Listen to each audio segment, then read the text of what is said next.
Hi, this is Grandma Laurie. Today's story is The Boy in the Boat. Wow, the lights in town are so bright tonight, said Omari, sitting in his little boat. Omari's family lived on a little lake. He loved his family, but the house was so chaotic he felt like he couldn't think. With 5 brothers and sisters, everyone talked at once, especially at dinner when they were all together around the table. So Omari found a way to quiet his ears and calm his heart.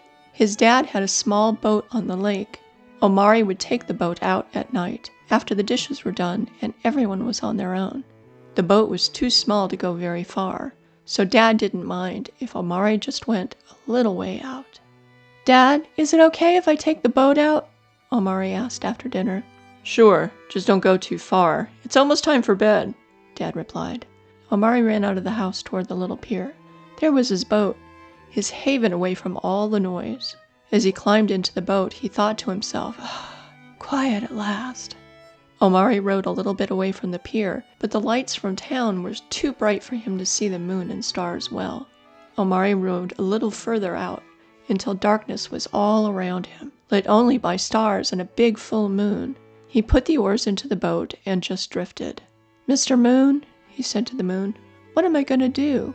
I love my family, but it's so noisy all the time. I have tired ears all the time."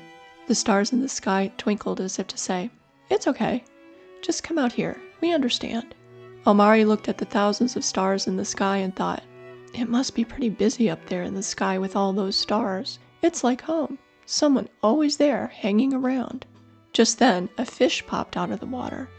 "Oh, hello," said Omari. "I bet it's quiet down there. After all, no one can talk underwater." The fish bobbed its head in and out of the water as if to agree with Omari. Just then, the little boat was surrounded by more fish, all jumping in and out of the water. The bigger fish looked at Omari as if to say, "See? Even when there's no one talking, it can be hectic." Omari said, "I understand, Mr. Fish. No matter where you are and who you are, family can be noisy, with or without words, but we love them anyway." Omari continued to drift along until he fell asleep in the boat. He woke to hear his dad calling his name. He had been out longer than he thought. He sat up, took the oars, and started rowing home. It didn't take long. "There you are," said Dad as Omari pulled up to the pier. "I was getting ready for bed when I realized you hadn't returned," Dad said.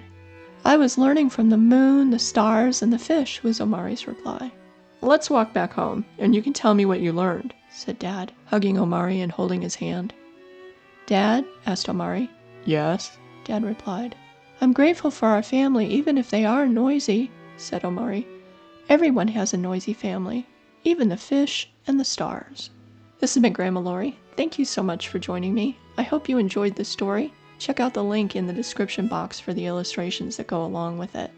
Thank you.